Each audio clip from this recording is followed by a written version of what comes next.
Good morning, children. Welcome to my class.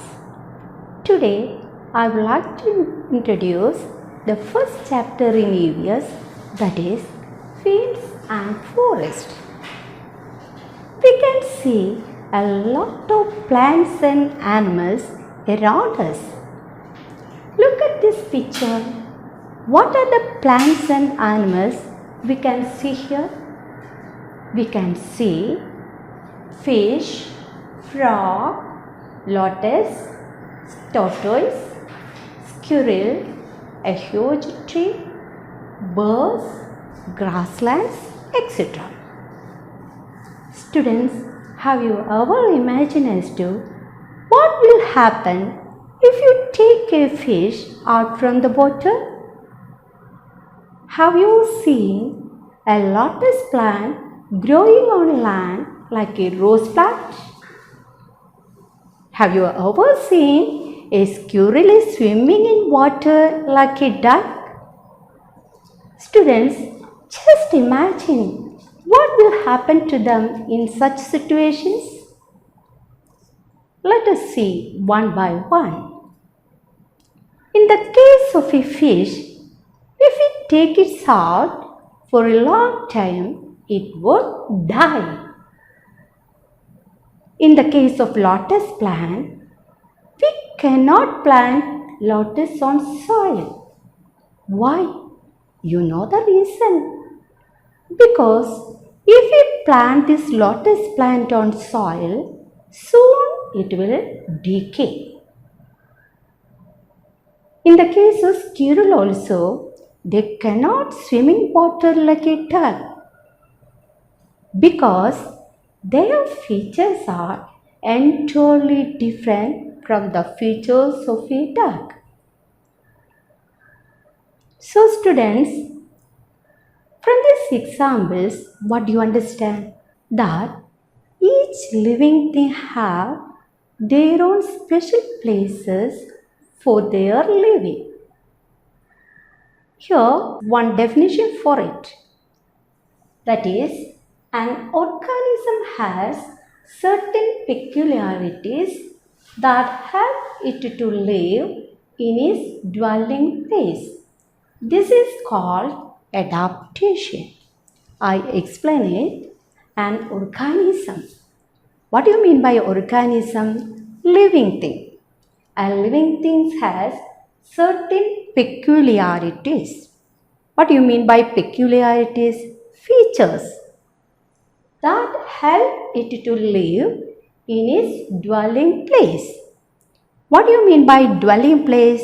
The place where it lives. For example, fish lives in water. What about a camel? It lives in desert. Here, water and desert are their dwelling places. Clear? This is called adaptation. So students, what is adaptation? That is, an organism has certain peculiarities that help it to live in its dwelling place. This is called adaptation. Got it? Can you see the fish in my hand? Fish is an aquatic animal. It means fish lives only in water. Can you say what are the adaptations that helps a fish to live in water? There are 4 main adaptations that help the fish to live in water. First one is streamlined body. When you observe, most of the fishes have streamlined body. What do you mean by streamlined body? That is, from both ends narrow and center you see it is broad, just like a boat or a ship.